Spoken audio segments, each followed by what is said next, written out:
विश्लेषण किया तो यह भी पाया कि अभी भी बहुत कमी है और समस्तीपुर पुलिस को खास करके समस्या और संकटग्रस्त व्यक्ति जो हम लोगों के पास आते हैं, थानों में आते हैं, अंचल में आते हैं, अनुमंडल में आते हैं, पुलिस कार्यालय में आते हैं, उन सभी से सहृदयता पूर्वक बात करने की आवश्यकता है। यह जरूर संकल्प होना चाहिए पुलिस कर्मियों का इस अवधि में भविष्य में जब भी कभी कोई जिला का निवासी आपके पास आए और अपनी समस्या बताए तो उससे जरूर अच्छे से बात करके एक गिलास पानी भी पूछकर और उनकी समस्या पर विधि सम्मत कार्रवाई करें। ये इतना लीगल दायित्व है, प्रशासनिक दायित्व है, नैतिक दायित्व है। तो समस्तीपुर की पुलिस को समस्तीपुर स्वतंत्रता दिवस के अवसर पर एक ऐसे समय की कल्पना करना चाहिए जब यहाँ के निवासी समस्तीपुर से बिल्कुल भी डर और भय का भाव नहीं रखे और पूर्ण रूपेण विश्वास और श्रद्धा का भाव। 26 जनवरी गणतंत्र दिवस के अवसर पर भी इस बात को दोहराया गया था कि हमारी संवेदनशीलता उस स्तर की हो कि हम वॉइसलेस लोगों की भी आवाज सुन सकें, जिनकी आवाज नहीं है, वॉइसलेस उनकी भी आवाज सुन सकें, समाज के वर्ग तक हम लोग पहुंचे और उनकी आवाज सुनकर विधि सम्मत कार्रवाइयां करें। यह समस्तीपुर पुलिस का सपना है और इसको एग्जीक्यूट करना हम सबकी जिम्मेदारी है कि समस्तीपुर पुलिस देश में सबसे अधिक संवेदनशील पुलिस के तौर पर जानी जाए, विनम्रता में सबसे अग्रणी हो सकता है। सभी घटनाओं का उद्भेदन प्रोफेशनल एजेंसी के तौर पर हम सभी ना कर पाए, कहीं कोई कमी हो जाए, हो सकता है प्रोफेशनल फ्रंट पर कोई चूक होगी, परंतु मानवीय फ्रंट पर कोई चूक की कोई गुंजाइश ना रही है हम सब सुनिश्चित कर सकते हैं और लोगों के दुख दर्द को सुनने समझने और सुलझाने में अग्रणी हो सकते हैं। यही समस्तीपुर पुलिस की पूरी लीडरशिप की आप सभी से आशा है कि समस्तीपुर पुलिस सबसे अधिक संवेदनशील बने और संवेदनशील पुलिस के तौर पर जानी जाए। हम सभी साथियों को, पुलिस के सभी साथियों को समाज को लगातार टकराव, झगड़ा और झंझट के चश्मे से देखना पड़ता है क्योंकि ऐसी हमारी ड्यूटी होती है। लेकिन इसके बावजूद हमें यह सुनिश्चित करना होगा कि हमारी नजरें बायस ना हो और हमें ऐसा नहीं लगे कि सब जगह कॉन्फ्लिक्ट व्याप्त है। समस्तीपुर डिस्ट्रिक्ट को भी हम लोगों को सिर्फ क्राइम और कॉन्फ्लिक्ट के एंगल से नहीं देखना है, हमें यहाँ के व्यापार को भी देखना है, यहाँ के खेतों को भी देखना है, यहाँ की प्राकृतिक सुंदरता को भी देखना है, यहाँ की नदियों को भी देखना है, यहाँ दिन रात पढ़ाई कर रहे मेहनती युवाओं को भी देखना है ताकि वो एग्जाम में बैठते हैं तो इस एग्जाम को पूरी तरह कदाचार हम लोग करा पाए। अच्छे लेखकों को देखना है, कठिन परीक्षाओं में नंबर लाते युवाओं को देखना है, उससे जनता के प्रति सम्मान की भावना जागृत होगी ताकि जितना सम्मान हम सभी अपनी जन्मभूमि का करते हैं उससे कहीं न कहीं सम्मान हमें अपनी कर्मभूमि का भी करना चाहिए और कर्मभूमि के प्रति भी हमारा लगाव और हमारा जो दायित्व है उसका एहसास हमें समय पर होना चाहिए।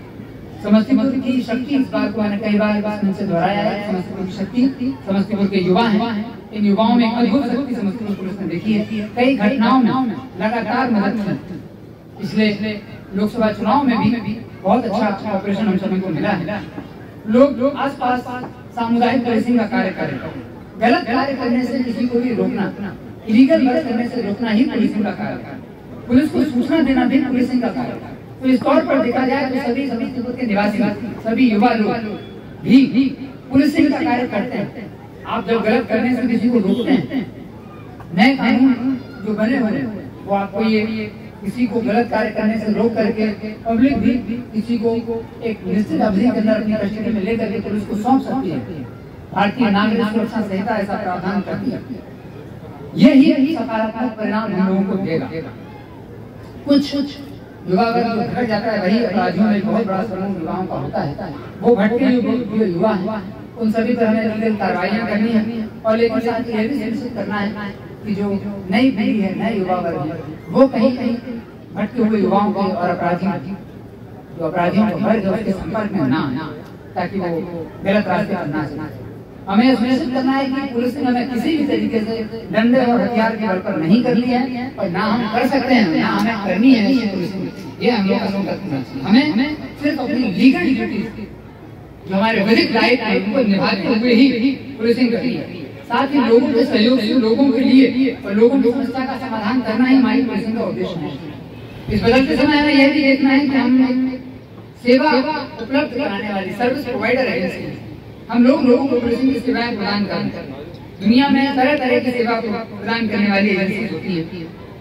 आप अगर उनका एनालिसिस हम लोग करते हैं तो देखते हैं कि उनका टाइमली रिस्पांस, क्विक एक्शन और रिजोल्यूशन ऑफ डिस्प्यूट और अकाउंटेबिलिटी टुवर्ड्स पीपल, ये उनका मंत्र होता है। तो समस्तीपुर पुलिस भी जब लोगों को पुलिसिंग की सेवा दे, तो हमें इंश्योर करना है कि टाइमली रिस्पॉन्स एक बहुत बड़ा मुद्दा है। अक्सर लोगों की शिकायतें आती हैं जिलावासियों की, समय से रिस्पॉन्स नहीं लिया। हमें देखना होगा इसको सुधारना। जब समय से रिस्पॉन्स लेते हैं तो उसके बाद कोई लीगल एक्शन करना, उसमें कोई कंफ्यूजन नहीं होना चाहिए। जो विधिक दायित्व है और जो हमारी जिम्मेदारियां हैं, जो लीगल मैंडेट हमें मिला हुआ है, उसके अनुसार हमें कार्य करना है। रिजोल्यूशन ऑफ डिस्प्यूट पर फोकस करना है। कई बार हम लोगों की आदत हो जाती है कि हम ये डिस्प्यूट को पीछे ढकेलते, उसको अटेंड करते हुए उसका रिजोल्यूशन करने के बजाय एक टेंडेंसी होती है कि नहीं बाद में होगा। ये इस तरह की मनोवृत्ति से बचना और ये सुनिश्चित करना है कि आपकी अकाउंटेबिलिटी, पूरी समस्तीपुर पुलिस की अकाउंटेबिलिटी समस्तीपुर के लोगों के प्रति है। यह अकाउंटेबिलिटी टुवर्ड्स पीपल का कांसेप्ट हमें अपने मन में बिठाना होगा। यही सर्विस इंडस्ट्री का हाईएस्ट मार्क है, उनकी तरफ हमें आगे बढ़ना होगा। पुलिसिंग को अब बदलते समय में हमें सर्विस इंडस्ट्री के तौर पर देखना होगा। कैरेक्टर सर्टिफिकेट की सेवा, पासपोर्ट वेरिफिकेशन की सेवा, सुरक्षा की सेवा, कई सेवाएं हमें आर्टिफिशियल इंटेलिजेंस और इंटरनेट ऑफ थिंग्स के दौर में आर्टिफिशियल इंटेलिजेंस की मदद से समस्तीपुर पुलिस के सभी लोग